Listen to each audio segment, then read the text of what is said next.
testers. It is important to engage, to lean into tech testers, to grab on and to ardently embrace the program. And our first speaker today is one of our newer members, and he has embraced tech testers like a pro. And he has just absolutely dug into it. He's tenacious, he's ardent about it, and I'm really, really, really proud to introduce our first speaker today, Brette Esterbrooks, talking about when humans and machines collide. Brette.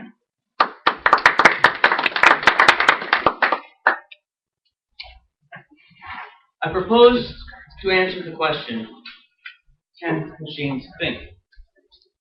In 1950, a man named Alan Turing set out to answer this very question. And as a direct result of his research, we have something called the Turing Test.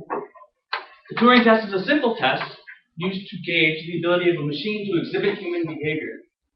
The test is quite simple. A human interrogator is brought into a room where two computers are seated at a table side by side. The interrogator sits down and asks the computer a question. How are you doing? The computer might reply with, I'm doing fine, thank you. The same series of questions are then asked to the second computer.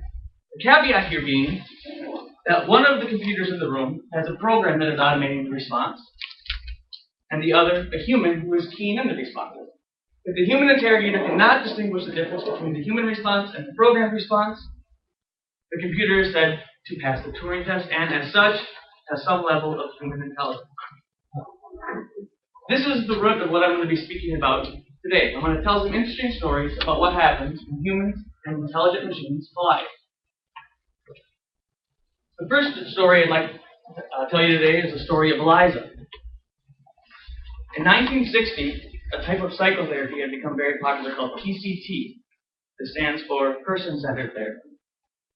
One of the techniques in PCT is something called generic response therapy, where a patient may say to his or her therapist, I'm feeling sad. The therapist replies, I'm sorry to hear that. Why are you feeling sad? I'm feeling sad because my mother doesn't love me. I'm sorry to hear that. Why does your mother not love you? This goes on until a root problem is shown, and the patient and the therapist can then work on it together. In 1966, an MIT computer science professor named Joseph Weizenbaum decided this would be a wonderful thing to automate. He created a program called Eliza, whose sole purpose was to mimic the generic response technique on PCT. This program was so good that it was one of the first to pass the Turing test. But this isn't what surprised its creator. What surprised him was how humans responded to it. He tells stories of coming to his office at all hours of the night, only to find his staff typing away at the keyboard, having conversations with Eliza all night. The developers of the program asking for time alone with the computer. And when the newspapers found out about Eliza, this was going to be the next big thing. Therapists were no longer needed. We'd all have a program to help us with our interpersonal problems. This scared the crap out of Joseph Weizenbaum, so much so that he ended the Eliza program. A man who was once a proponent for research and development in the field of AI dedicated the rest of his life to speak against the dangers of it, saying things like, the relationships that humans derive from their interactions with machines are unpredictable and could be dangerous. So that's the story of Eliza. The second story I'd like to share is the story of Robert Epstein. Robert, a single man, urged to do online dating by his brother, finds himself on one of the most popular online dating sites in a 3-month or 6-month-long relationship with a Russian immigrant named Ivana. 3 months into their relationship, Ivana confides in Robert, saying, well, I don't live in California, I'm still in Russia, and I've never left Moscow.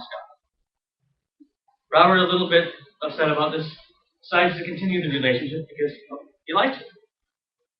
6 months in, he gets word that he's going to be traveling to Moscow for a conference. Eagerly, he runs to his computer, creates an email that says, dear Ivana, I'll be in Moscow in March. What do you think of it? Yours, Robert. Send. 20 minutes later, you've got mail, Ivana's response. Talking about the weather, talking about political situations in Russia and the family, but not mentioning a single thing about his upcoming trip to Moscow. This concerned Robert greatly, so much so that he went back to older correspondence that he had had with Ivana.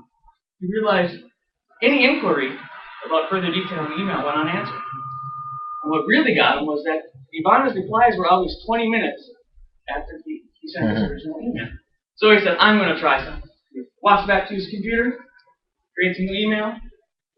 Dear Stefan, ASDF, 1234, 1234, send.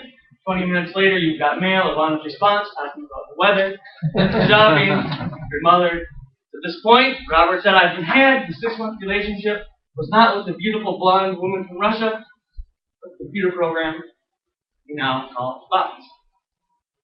You're probably all thinking the same thing I was. Robert's probably maybe an older guy, not real familiar with technology. If you think this about Robert, you're wrong. Not only is he a Harvard professor and former editor-in-chief of Psychology Today magazine, his expertise is in the field of artificial intelligence. He's written a book on the Turing Test, and he's published many, many articles on the topic.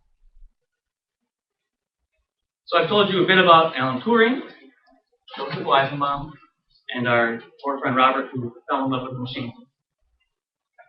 In closing, I'd like to talk a bit and ask you to ponder something a little bit different. Since the beginning of time, humans have asked the question, why are we here? Some people look to God for the answers, others to science. But in the age of technology, new theories have come about. And one of these theories is something called simulism. Simulism states that if you believe humans can simulate life or some form of life in the computer, you have to be willing to accept the possibility that we are also simulated. Granted, kind of a far-reaching theory, even for me. But it does speak directly to what I think Joseph Weizenbaum was so scared of when he saw the effect of Eliza. He knew that the relationships we derive from our interactions with machines were unpredictable, but what I think he also knew is that when humans and machines collide, we may be asked to change our entire understanding of our own existence.